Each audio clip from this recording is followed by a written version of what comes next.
This week on Eagan AM. The 2018 Olympics, Minnesota style. Making a wish.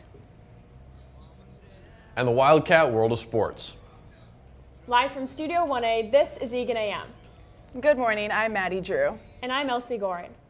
Today is February 1st, which means tomorrow's Groundhog Day. As the legend goes, if our furry friend Punxsutawney Phil sees his shadow, we will have 6 more weeks of winter. But if the groundhog does not see his shadow, then an early spring is on its way. I'm hoping he doesn't see his shadow because I want spring to come. Yeah, and I hate winter. The Super Bowl is supposed to be all about football. But let's be honest, a lot of us attend the big party to eat lots of food and also watch the commercials. We have Ethan live in the studio to give us more information. Thanks, guys. The Super Bowl is obviously one of the most watched events on television.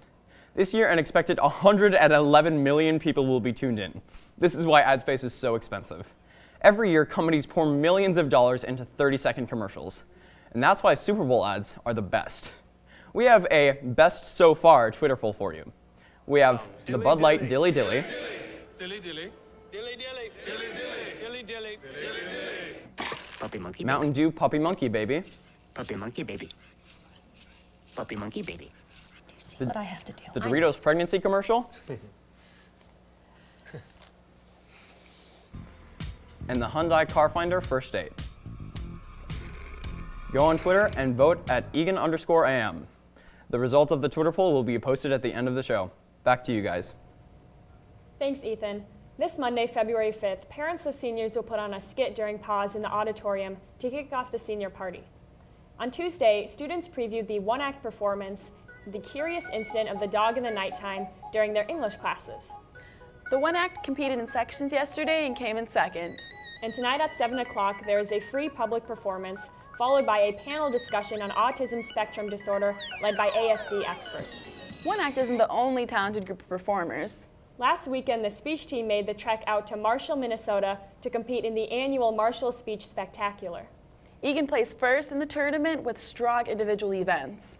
Trom Wynn and Nibras Khan placed first in drama and discussion, respectively. Eagan AM's own Aaron Lutz also placed first in extemp speaking. In the novice division, Trin Wynn placed first in prose and Kai Wilson placed first in poetry. Congratulations to all the outstanding performances. The Make-A-Wish Foundation gives cancer patients a chance to make a dream come true. Some people wish to go to Disneyland, some wish to go to a foreign country. But for freshman Lucas Hobbs, he wished to give back. Allie's here with this touching story. Super Bowl snack challenge, and the goal, or what you're supposed to do, is make like healthy snacks for the Super Bowl, because you know how like everybody makes like chicken wings or something for the Super Bowl, like how my family does every year. The winner will win $10,000 to give to a nonprofit organization of their choice. About this contest that we can enter, I decided to make just something really healthy, and then I came up with a recipe called Signor Papa's Spanakopita, which is a Greek Tex-Mex fusion of a Greek spinach pie and a whole wheat quesadilla. I started cooking with my dad when I was 8 years old. I'd help him like peel potatoes or chop up something. I don't know, I was learning how to use a knife. But then once I started to do it, I got sick with cancer in 6th grade. And my dad, he ordered meal kits. And that's when my dad and I, we really bonded. Like, we learned so many things about cooking through those meal kits. 6th grade, getting the treatments, it made me very, very, very weak. I couldn't do anything. I had to get physical therapy for my ankles because I couldn't walk. I couldn't walk straight without falling over or something. Getting the chemotherapy, it was very hard.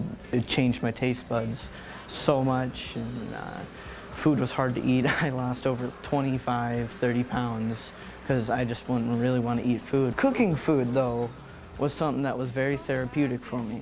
We partner with food trucks, and we fly to different states feeding children's hospitals with massive amounts of good, which they are a great nonprofit organization. The fun part, cooking the food and handing it out to people.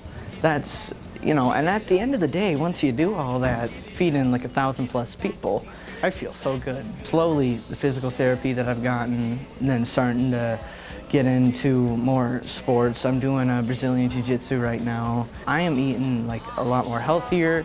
I'm active almost every day. My mom, she was diagnosed with cancer also when I was in kindergarten.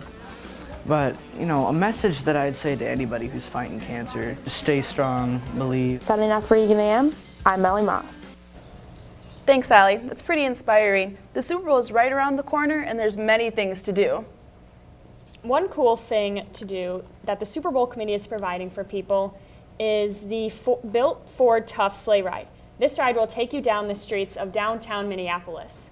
You can register for free at 8th Street and 12th Street. This event will continue till February 4th. Get inside the game with NFL experience with the NFL and virtual reality, getting free autographs from players, taking a photo with the Vince Lombardi Trophy, and more. Purchase tickets ASAP. Adults are $35 and children are $25. This event continues till Saturday. If you are into the performing arts, there will be events throughout this week to watch performers dance, sing, and play their instruments. One last experience you can do is go to a concert held by Nomadic Live. Performing at the Armory tonight is Imagine Dragons, and on the 3rd is J-Lo. Order your tickets before they're all sold out. This next Friday, February 9th, will be the opening ceremony for the 2018 Olympic Games, held in Pyeongchang, South Korea. With over 242 U.S. athletes competing this year, it can be hard to know who to cheer for. We have Rachel with the story. With the 2018 Winter Olympics only a week away, all eyes turn to Pyeongchang, the mountainous city of South Korea. The U.S. will be sending 242 athletes this February, including two-time gold medalist Shaun White for halfpipe and 18-year-old Nathan Chen, the first man to land 5 quads in a single figure skating performance. With another great games upon us, we decided to find out which 2018 Olympians had Minnesota roots. First off is alpine skiing gold medalist Lindsey Vonn. She was born in St. Paul and started her career on Buck Hill ski team. This will be her 4th Olympic appearance. 28-year-old Leif Norgren will be competing in the biathlon for his 2nd Olympics. He is from Marine, Minnesota. Afton native Jessie Diggins will be competing in cross-country skiing for her 2nd Olympics. Now on to curling. Of the 10 curling athletes being sent to South Korea this year, 6 of them are Minnesotans. First, Corey Christensen, Tyler George, Eileen Geving, John Landsizer, Tabitha Peterson, and bronze medalist Joe Polo. For ice hockey, we have Will Borgen, Danny Cameronesi, dual silver medalist Gigi Marvin, Sydney Morin, Kelly Panic, Maddie Rooney, silver medalist Lee Steckline, and Ryan Stoa. Our last 2 hockey players are sisters Marissa and Hannah Brandt. They'll both be playing in Pyeongchang, but for different countries. Hannah will be skating for Team USA and Marissa for her birth country of South Korea. Marissa was adopted as a baby, and she and her sister grew up playing hockey together. They begin in opposite brackets, so they'll have to survive a grueling set of rounds to actually play each other in the games. With 18 Minnesotans competing this year, odds are that at least one will bring home a medal for the United States. The opening ceremony begins February 9th, so be sure to tune in. Signing off for Eagan AM, I'm Rachel Suka. Thanks, Rachel. I love winter sports, so I can't wait to watch Team USA compete for the gold. I think it's time to toss it over to the WCR. Take it away, Michael.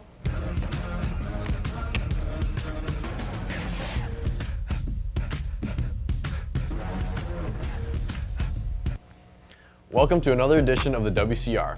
This week we headed out to Buck Hill and got footage of our boys and girls carving up the slope.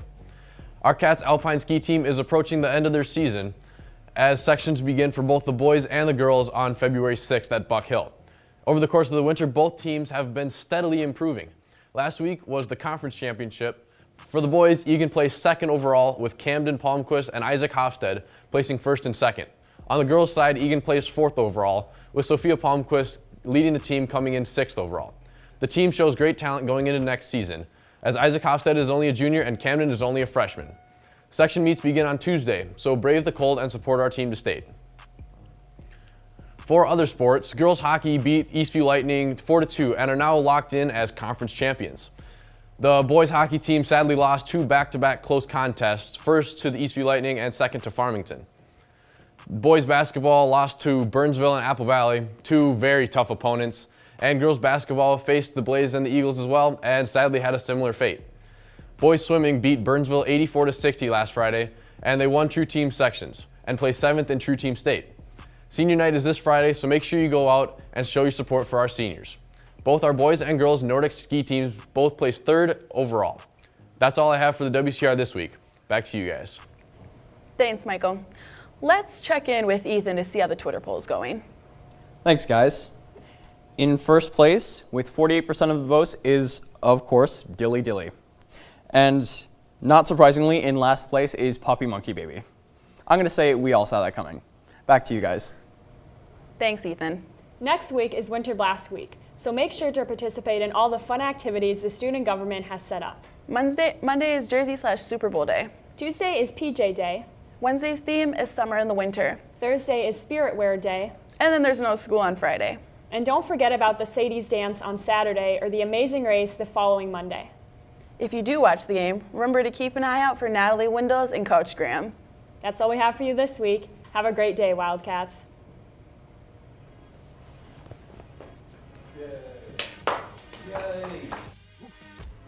We don't even